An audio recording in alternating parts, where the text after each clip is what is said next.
initiate self-destruct sequencing.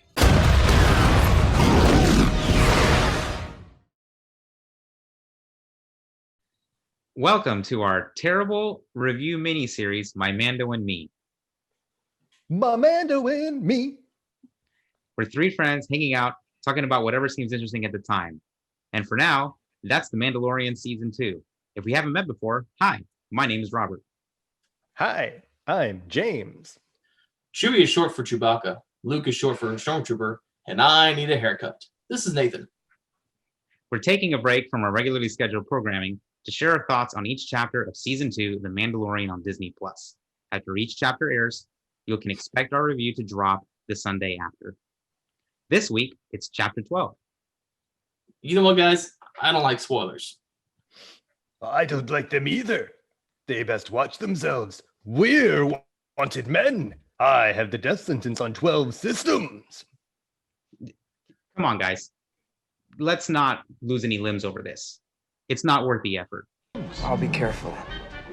You'll be dead! This little one's not worth the effort. Come, let me get you something.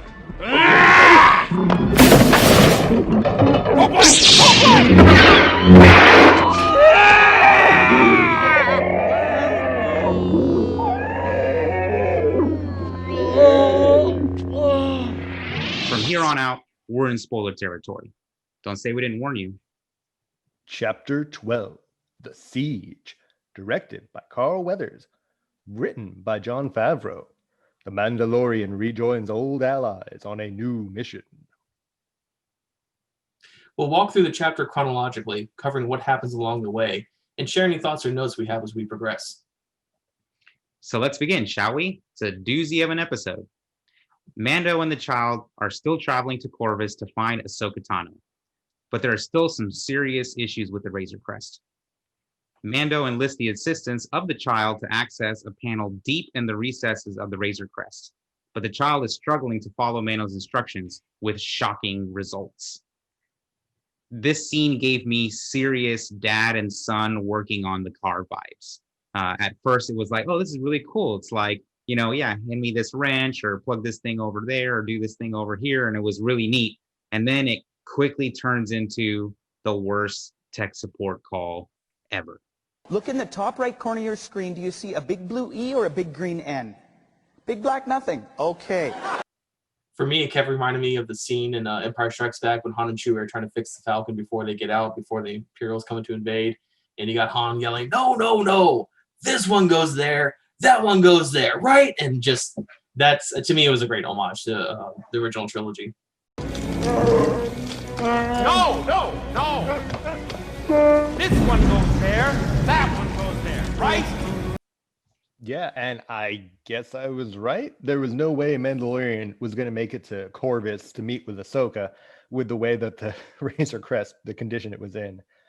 I am surprised Mandalorian was going to initially attempt a potentially dangerous repair using the child, given it's, a child, and combined with the fact that there's still a little bit of a language barrier going on between the two of them, probably not advised. Especially since they were able to basically land safely with no problems. It's kind of like, what was the whole point of the repair anyways? Because it looks like the repair failed, but it did kind of cut between the child getting shocked and then landing on Navarro. So I guess maybe he was able to finally communicate it, but Yeah. In order to make it to Corvus, Mando decides they must visit some old friends for repairs. And I like this conversation here, mostly because it's interesting that the Mando is lifting his helmet to be able to kind of drink the soup or broth or whatever it is. And so it makes me wonder, like, if he's getting a little more comfortable, like pulling the helmet up just a little bit, and if we'll eventually see kind of that the shell or helmet, if you will, come off of him little by little, where he starts to kind of let go of some of the more cultish versions of his creed. So I just thought that was a neat little touch there, showing us that he's kind of getting comfortable with it around the child. Yeah, it's possible maybe after his meeting with Bo-Katan, he might slowly be loosening, the ultra strict adherence to the creed. I mean, he even lets the child have a little peek up under there going like, huh? So back on Navarro, Cara Dune, now the town's marshal, takes on a den of Aqualish thieves hiding out in the armor's now abandoned workshop and earns a new pet. I think they missed an opportunity in this scene to cut off an arm. And then pan shot to the arm on the ground with blood.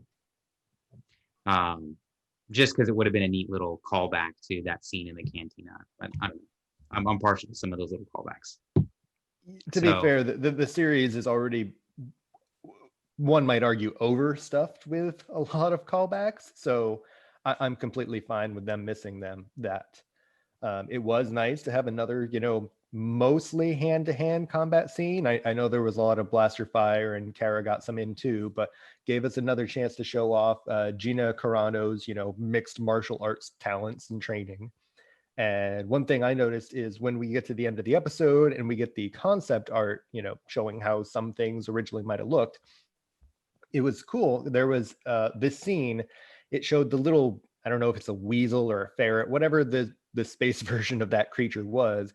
It showed it being picked up by the tail from one of the Aquilish thugs, and it was actually breathing fire into their face.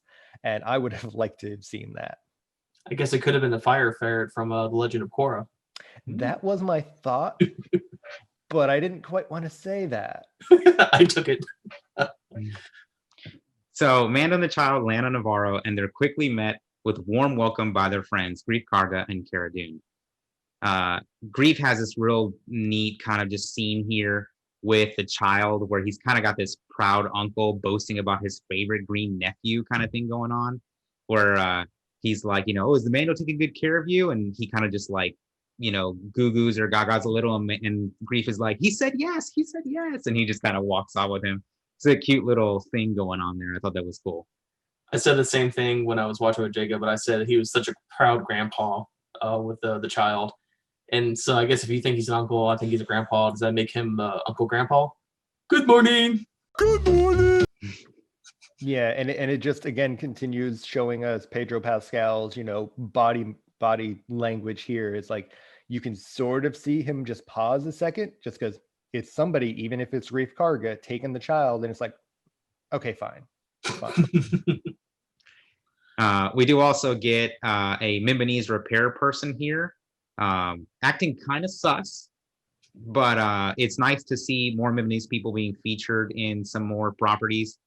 We do get to see one pretty heavily in the latest Squadrons game, who plays a supporting character in the main campaign called Gunny. So it's nice to see them kind of be featured, like covered up in Solo, a Star Wars story, and then show up more and more ever since then. So moving along, things have changed for the better on Navarro. The town is thriving, there's an open market, and even a new school has opened. There's a statue of IG in the town square. I thought that was a really nice touch, like the town basically paying tribute to IG for his sacrifice, giving his life to end the Imperial occupation on Navarro, or at least so we think. But yeah, it was subtle too. It was hidden kind of in the background as they're heading to this school, and I actually missed it on my first go around until I saw somebody mention it online. And now, upon reflection, I'm thinking, I'm hoping Quill also gets a shout out somewhere in the city, even if we don't see it now. Yeah. But there's a problem with this scene, gentlemen. The revelation of the school. The cantina has been replaced by a school. So the count must be decremented by 1. Well, are we Pour counting? Let's pour one out for cantinas everywhere. Wait, can you drink in a school? I guess not. Oh well. But are we counting the number of cantinas or the number of appearances of a cantina? Because I thought it was the latter. Okay, so then it remains unaffected. Pour one out for cantinas everywhere. So Greef convinces Mando to leave the child in school for the day as they handle a pressing matter. And this is a really cute scene where they basically drop off the child at school. And he exchanges awkward glances with a kid who's eating a snack but doesn't want to share it with the child. And the child essentially yoinks it from the kid using the Force.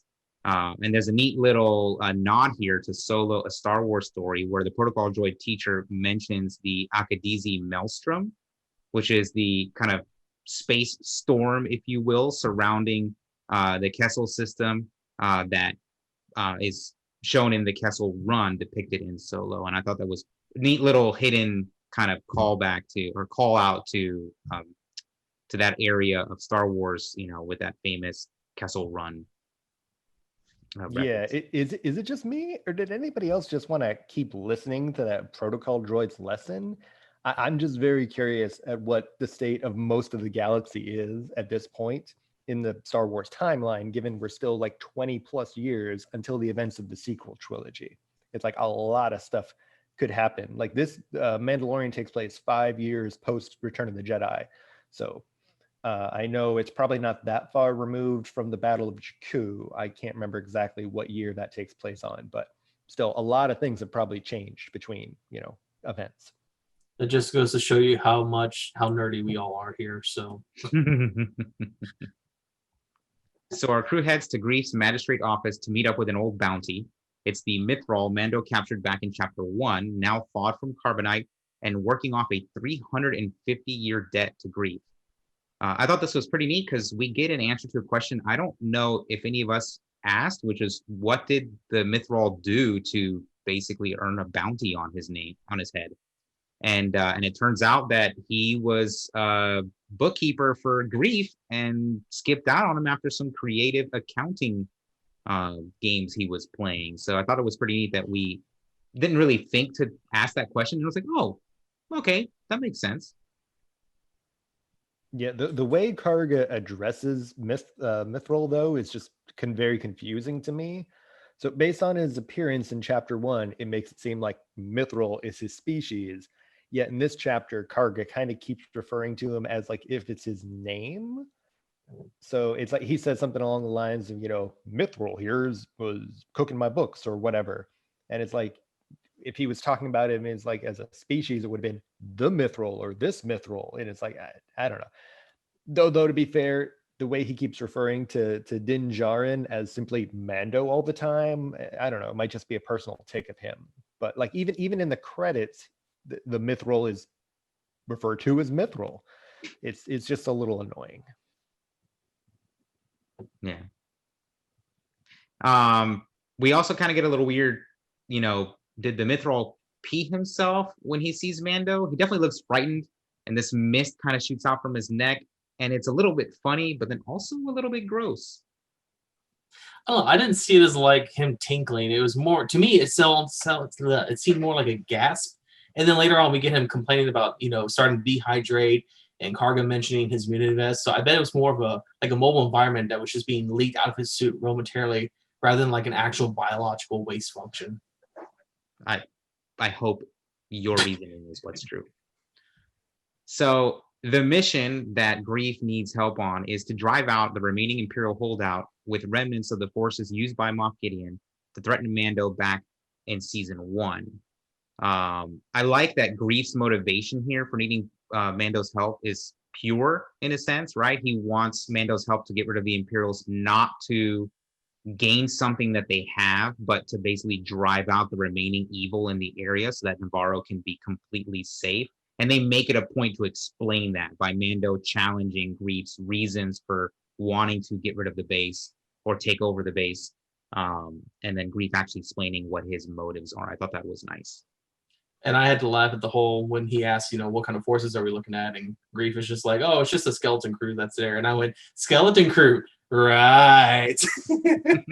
Hey, to be fair, a white stormtrooper armor could be very skeletal. All right. And it is a little weird that like the Imperials would, with a base already on the planet, continue to let Karga's settlement operate without any interference, even if the base supposedly only has a skeleton crew. And if they're going under the assumption that it is just a skeletal crew, why didn't Karga carry out this siege earlier using any other number of his bounty hunter contacts? He could have had this wiped up a while ago, theoretically. The way they make it look, not to challenge your theory there, but the way they make it seem is, I don't know if Grief is involved with the Bounty Hunters Guild anymore. They don't mention it at all in the episode at the very least. It's still possible that he's involved with the Bounty Hunters Guild, but it doesn't get any mention at all whatsoever. And his behavior and kind of, the way that how he carries out like his role in the town makes it seem like he may not be involved with them anymore. And he would still theoretically have those contacts. Correct. He may have also done like a cost analysis in his mind where, okay, either I pay like 24 people to do this job, or I wait for the Mando to come back and do a favor for him, and then I don't have to pay anything. And that's what happens. He repairs the ship, and then he gets the Mando's skills for free, essentially. He knew through his secret information network that the Mando's ship would be on a spider planet, get wrecked. So he paid off a man calamari repairman to do a terrible job. And oh, look, he's just conveniently going to be near the Navarro system. I said a favor. I didn't say specifically what the favor would be. It sounds like Grief is a master. It's all a little too suspicious. Very sus. You realize that people watching this in the future, that reference isn't really gonna like make much of a difference. They'll just have to come among us, that's all. So our heroes head to the Imperial base through the canyon and the lava flats. The door is malfunctioning, so they need to force their way in. While the Mithril tries to slice the door open, Mando jets up to the platform above and sends the turbo lift down to retrieve the rest of the party. In this scene, we get Kara saying Dank Ferric. I'm wondering if we should start an official My Mando and Me Dank Ferric frequency factoring device. We're like 4 episodes too late for that. It's never too late, Nathan. IG, start the official My Mando and Me Dank Ferric frequency factoring device. Or maybe not. So we also get another body drop, and I'm starting to get the sense that Jon Favreau likes dropping bodies all over the place. I just think it's hilarious how we just keep getting these bad guys just at least once in almost every chapter. I mean, 3 of the 4 is pretty good margin there.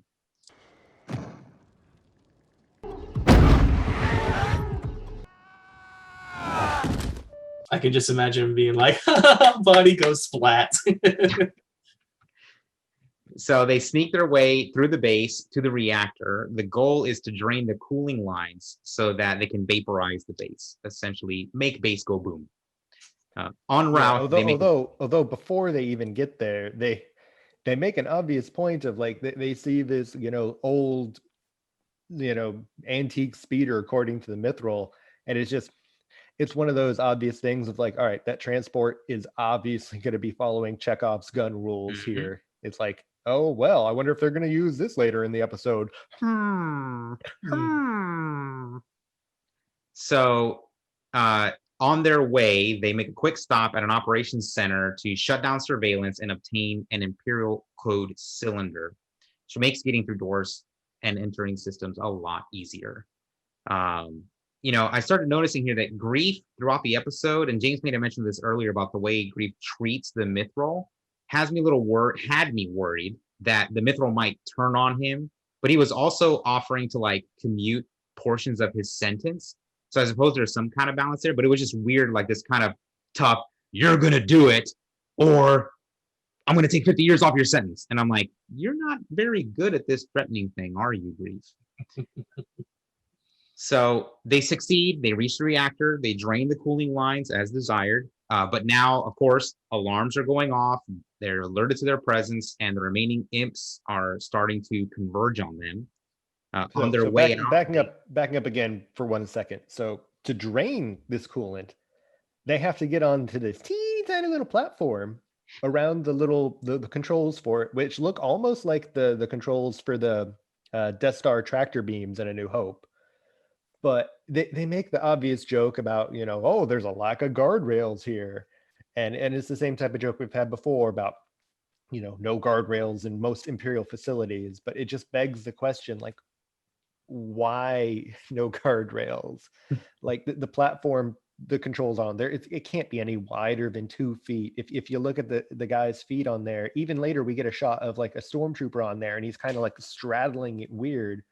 And it's just, this is like asking for an accident to happen. I just want a railing, you know? One railing, right here. Yeah, I know. I've almost fallen over that thing so many times. Like, where is Space OSHA? Where? OSHA. OSHA, yes, indeed.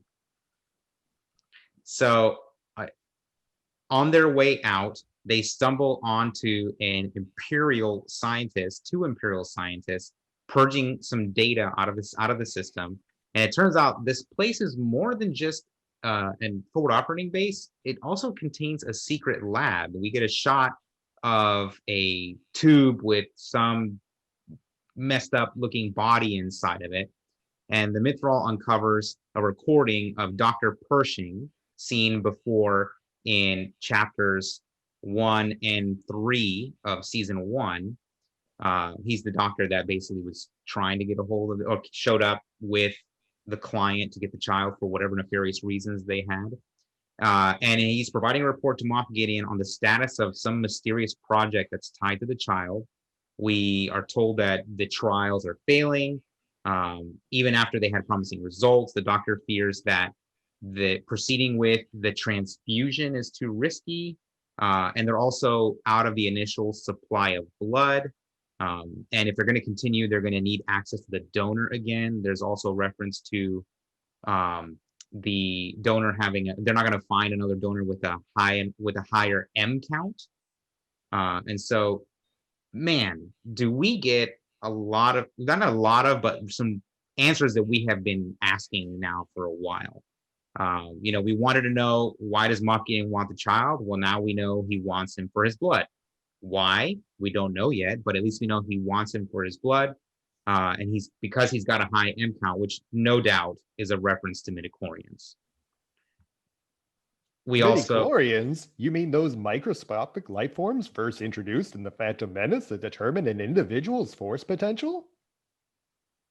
Yes, those midichlorians. Oh, I got confused. I don't understand. With time and training, Annie, you will. And so we also know what the doctor was up to when the Mando was rescuing the child after turning him in chapter 3, when he was on the table. He was extracting his blood, because the Dr. Pershing does say in his recording that he could only grab enough without killing the donor. And we know that he tells Mando that he wasn't killing him. Which also explains why he wanted him alive, as opposed to the client who just, didn't care if he was alive or dead. Mm-hmm. But now I've got new questions. Like, what is Moff Gideon up to? And so I've got a couple theories myself. I'm curious what you guys think. I think maybe he's trying to clone the child or use his blood for some kind of cloning experiment. He mentions the body in his message, but then later mentions a volunteer. So maybe cloning isn't it. This could be tied to something to do with Palpatine's plans to resurrect himself through cloning in Rise of Skywalker. Even though nobody really cared for that storyline, it still exists, and we need to probably tie those things together. I also think it's probably... But do we? Honestly, I don't want it to be connected to Palpatine cloning or Snoke formation or whatever. Like that they can leave that stuff on the table. Just let it sit there in the sequel trilogy stuff. Yeah. Personally, I'm going with a lot of the theories online of like, Gideon might be trying to use the child's blood to infuse a non-Force user with Force powers. I think it was a plot in one old Legends tale, maybe a couple of them. But if he's going to do this, he's potentially maybe turning himself into a new Darth Vader or Emperor type. He already has a lightsaber with the Darksaber, so he's on his way if that's what he's trying to do. Yeah, and that was my third theory, but before we move on from that, going back to the Palpatine thing, I do think if we don't get the connection, which I agree with you, I kind of don't want. I still think it would be neat to use this as kind of a Palpatine manipulating things behind the scenes. Like, yeah, maybe Moff Gideon is using this to obtain Force powers from himself, but in the background, Palpatine is manipulating this towards being able to resurrect himself through cloning. That at least would be a nice little connecting it without being overtly directly connected. Just saying like, yeah, Gideon did his thing, and it turned out Palpatine was just using that this whole time because he's a master planner in that sense.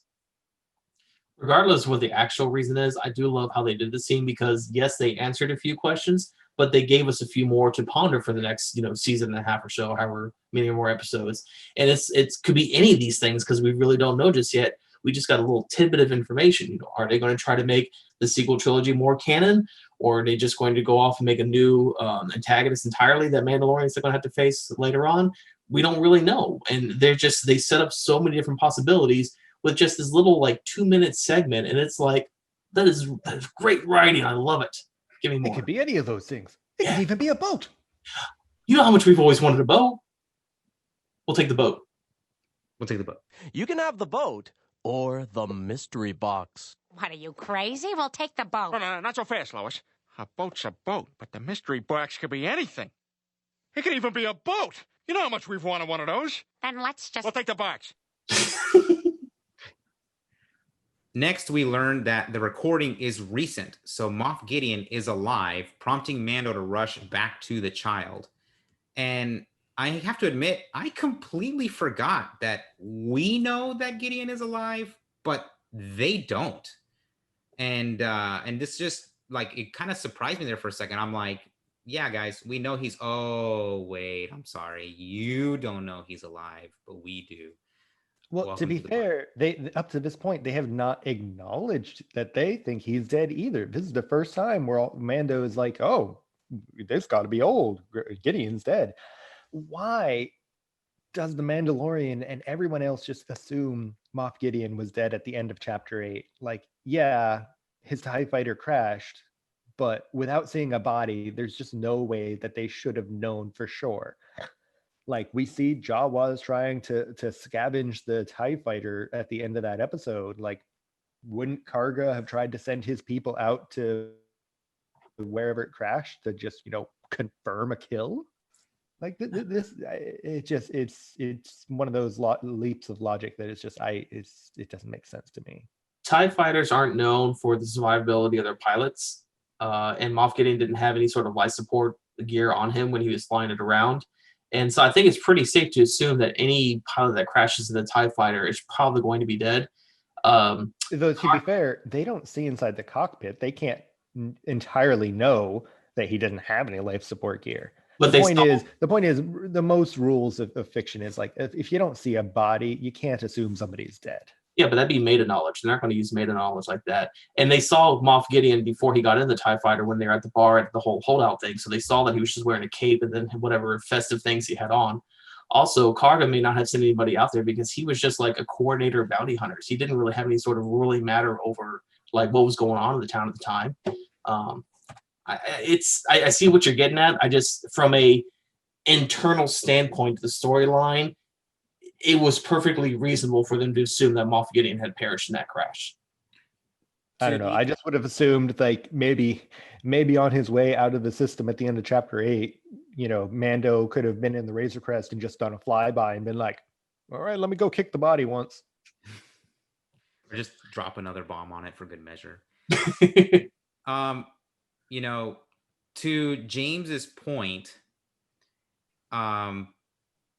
yeah, you can't just assume that he's dead. He was a big enough threat. They almost died. So that's a kill you're going to definitely want to confirm. But on Nathan's side of things, you assume because no more Imperials really showed up to cause problems and they were able to bring the town up pretty quickly and successfully without any Imperial, run-ins, they had to assume then that Moff had died. I don't think that they were thinking that if Moff was alive, he would just take off and abandon Navarro. Obviously, Moff Gideon's a little smarter than that. He's got more plans going on, so he did just up and leave. But they maybe just made the assumption that if Moff was alive, they probably would have seen much more opposition than they did. So,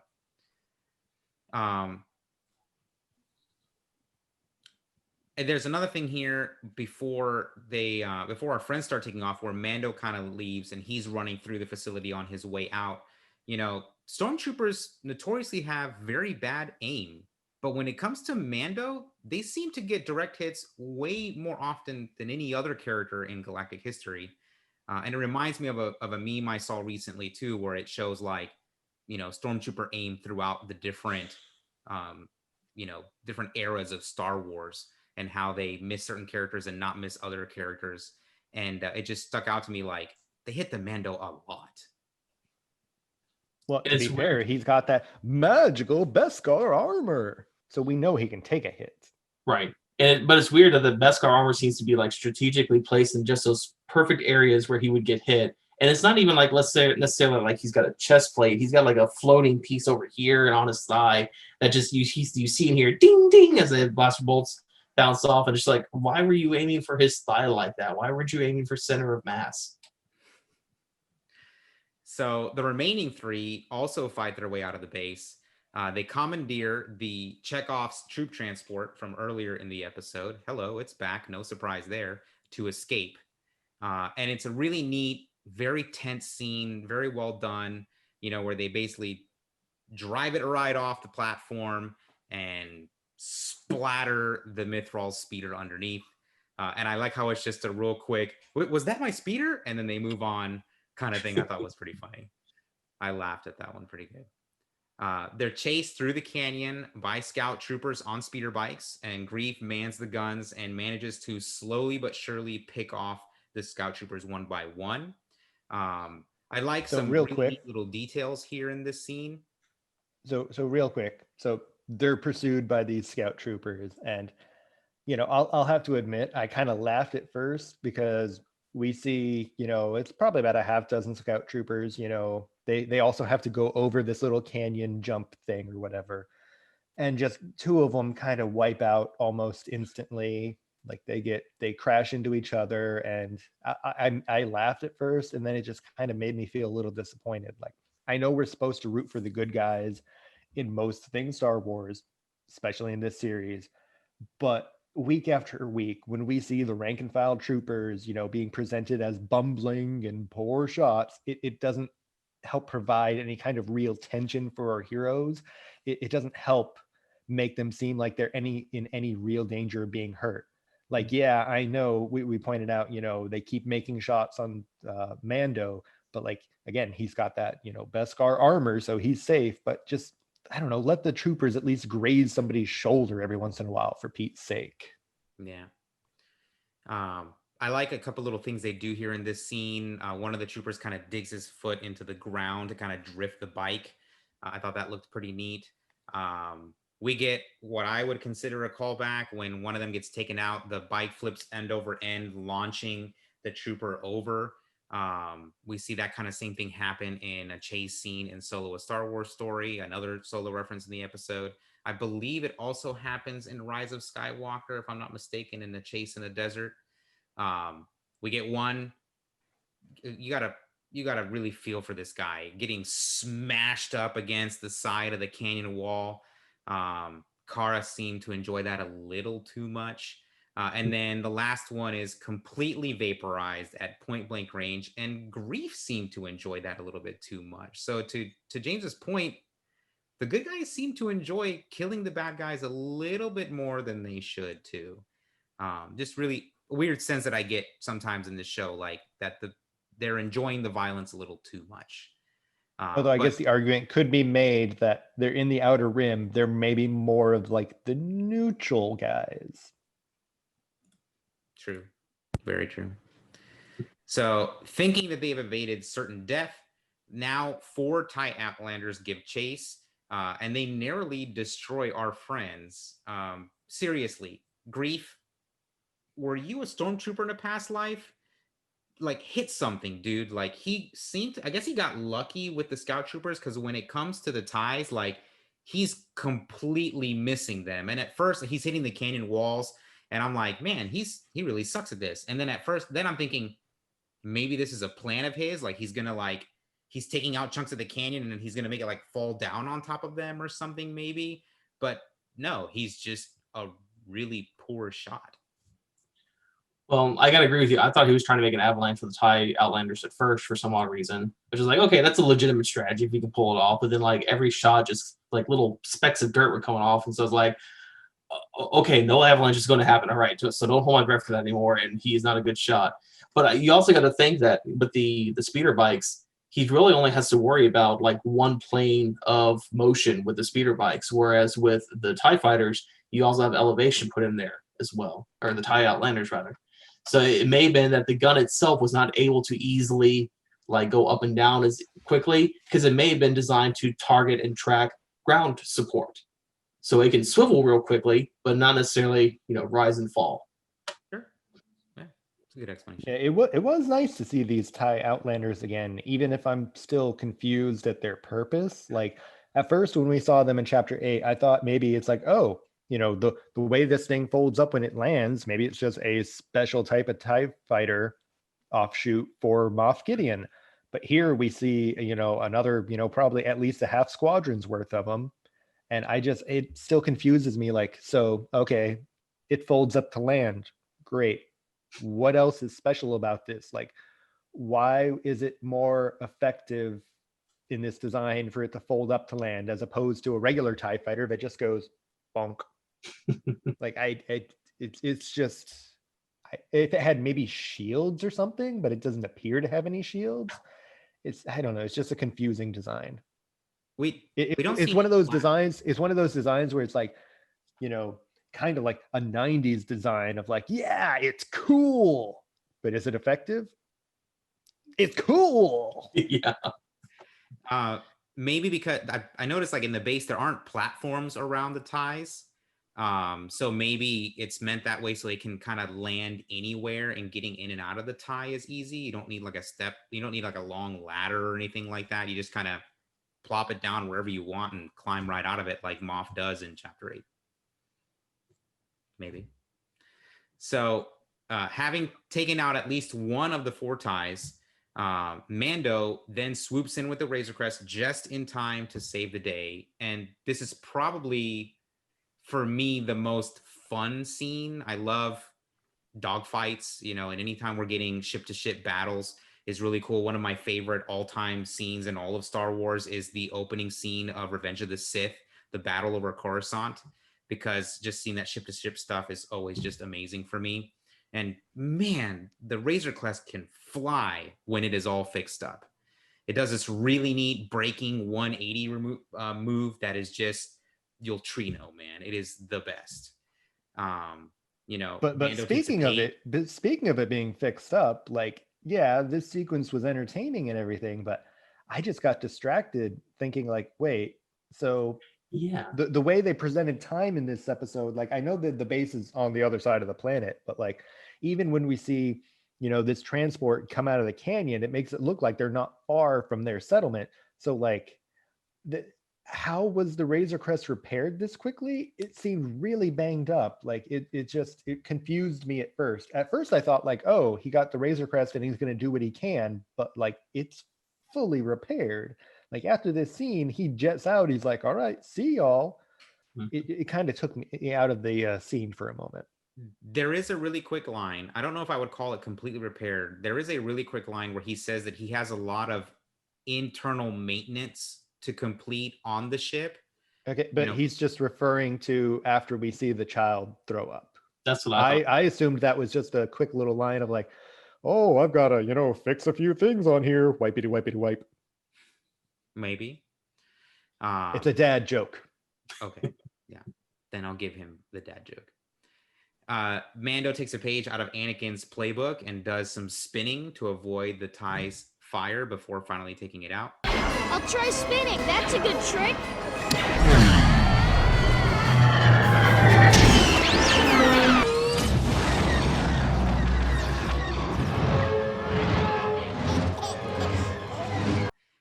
And then the child continues to embody exactly how we all feel in moments like these.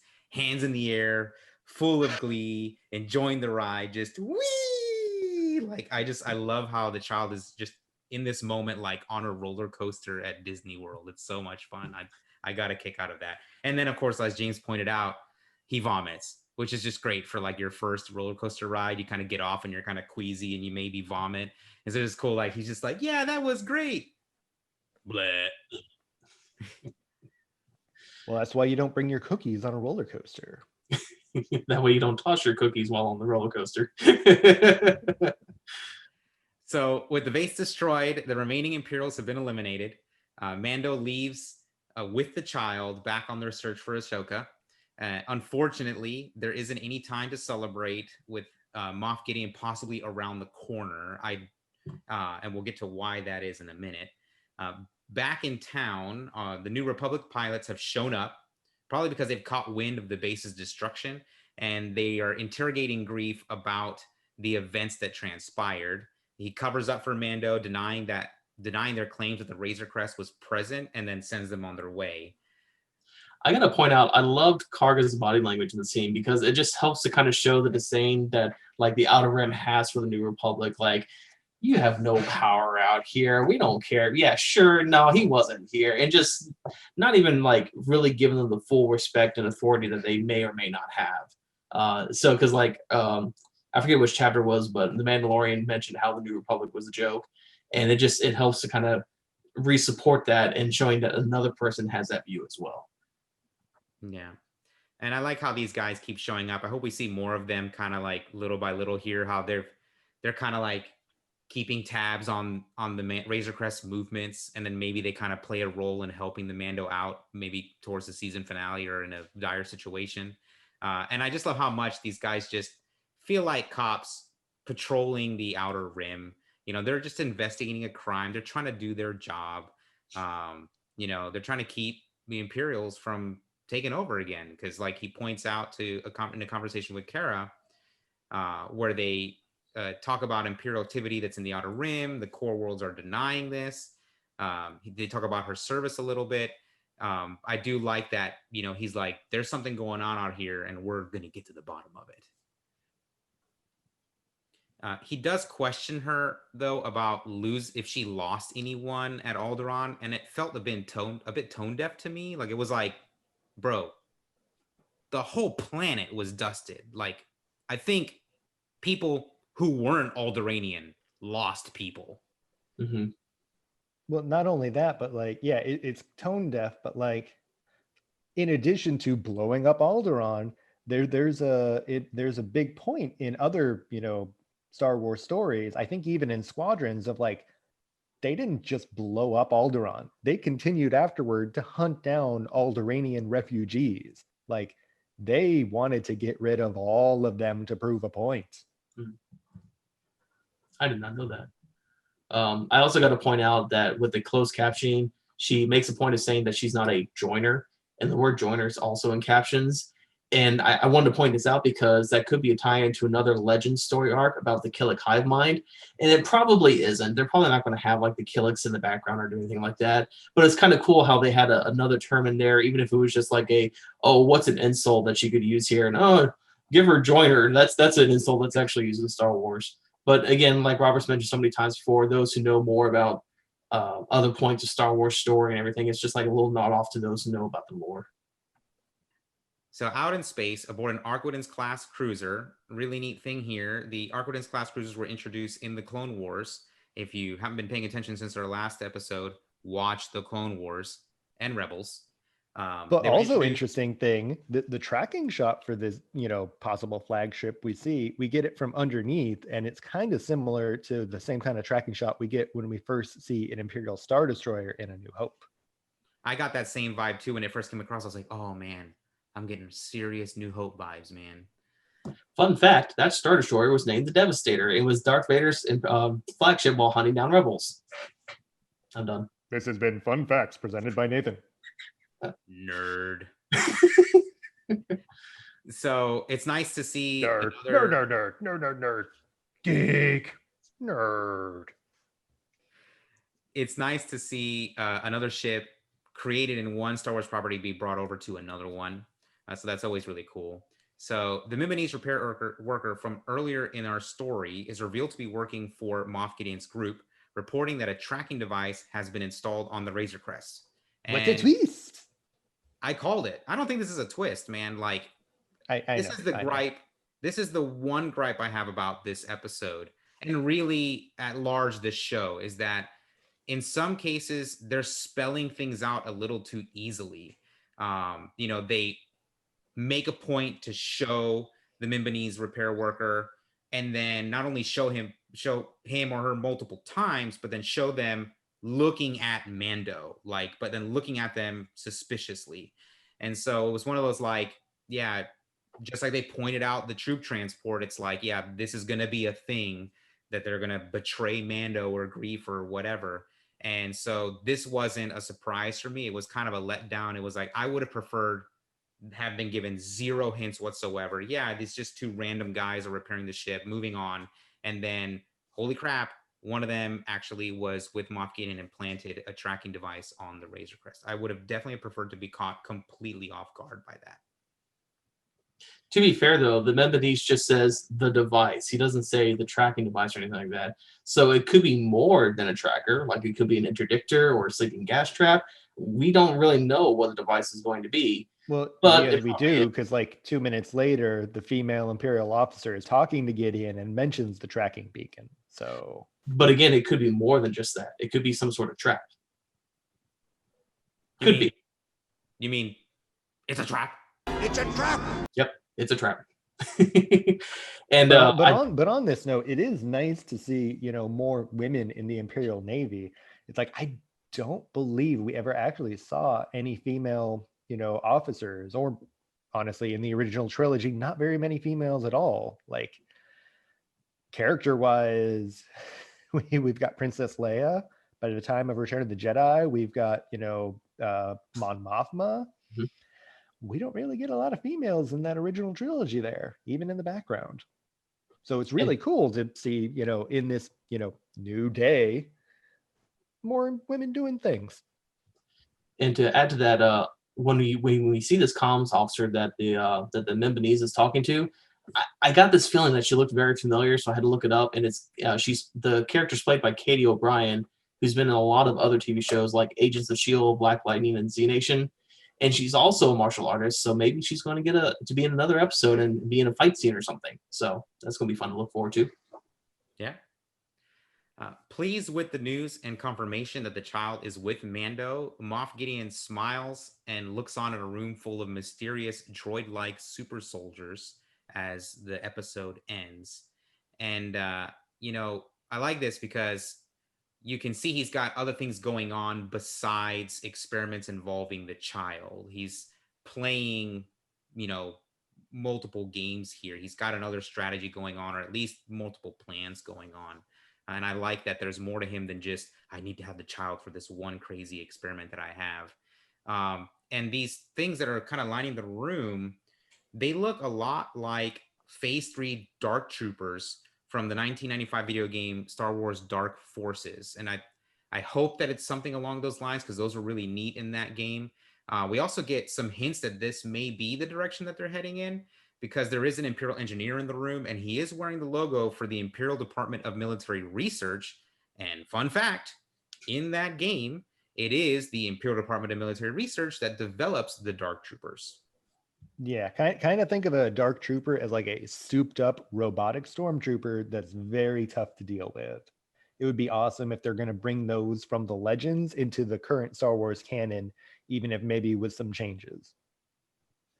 It's going to be super neat if they go in that direction. So now that we reached the episode, what are your overall thoughts? I love this episode. It did such a great job catapulting the story forward. Like it answered some questions and then made some new questions for us to ask. And so it didn't feel like a waste of time by just presenting more stuff to add, more things for us to ask about. It actually is kind of like carrying it along. And I love the whole transitioning to it all. Of course, it had some faults that we discussed about, but overall, I think this has been my favorite episode of the series, of the season so far. Yeah, I kind of like that we did, get further, along with the current mysteries of what's going on with the child and the Gideon and stuff like that.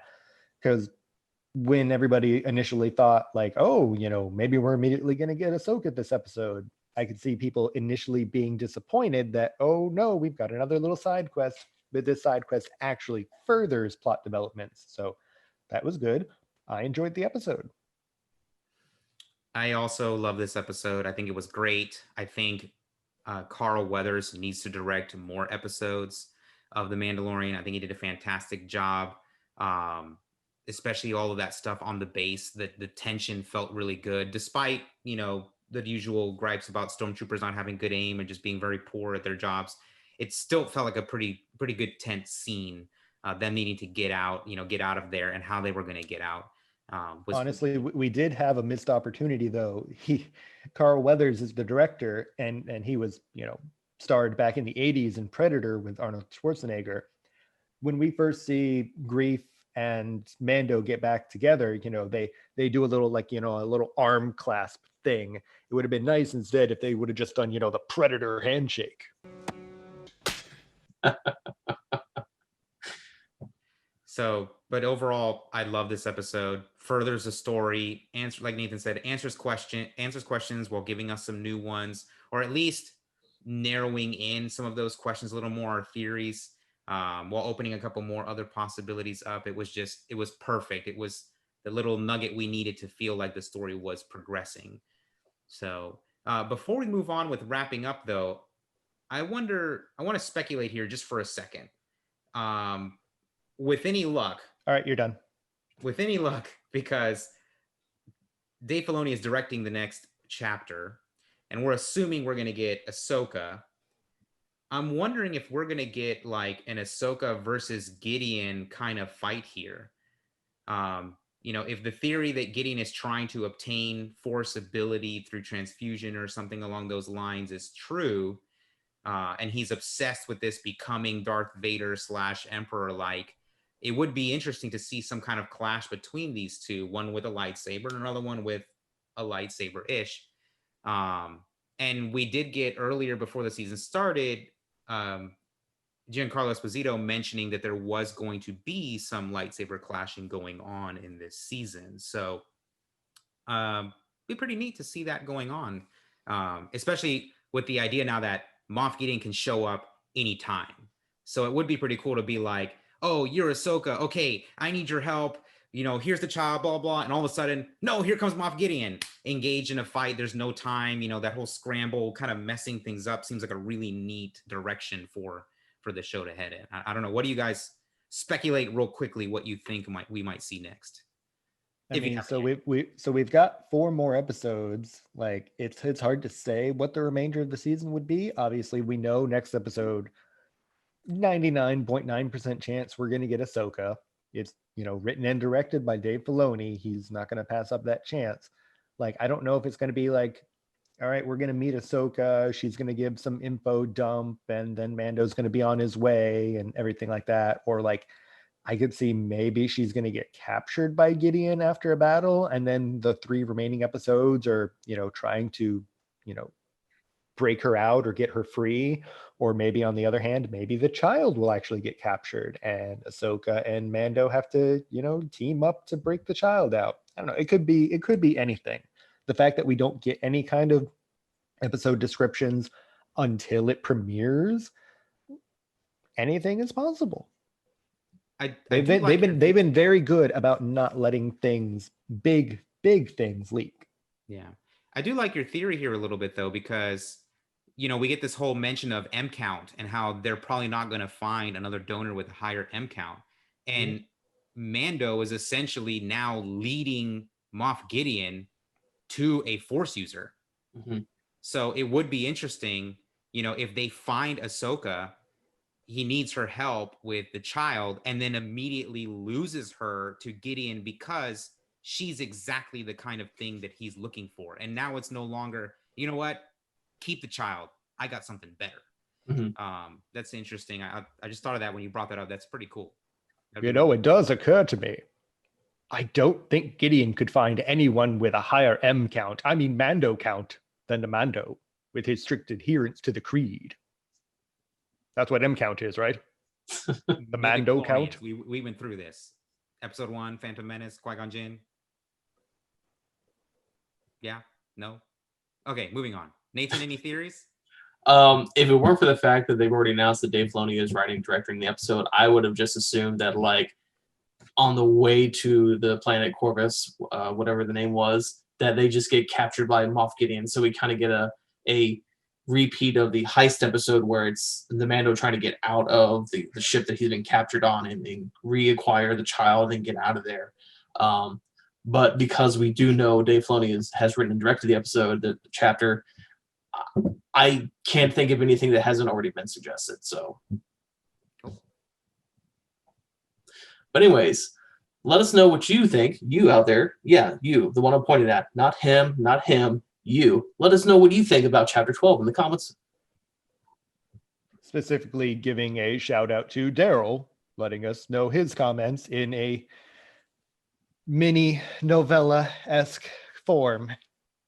But keep it up. Yeah, keep sharing. That wraps up this episode of My Mando and Me. Join us next week for Chapter 13, The Rise of Ahsoka. If you enjoyed our show, be sure to like and subscribe so you don't miss any future episodes of My Mando and Me. Thanks again for joining us. Please stay subscribed, Daryl. Thanks for joining us. See you all in the next one. Please don't unsubscribe, Daryl. You're our only hope.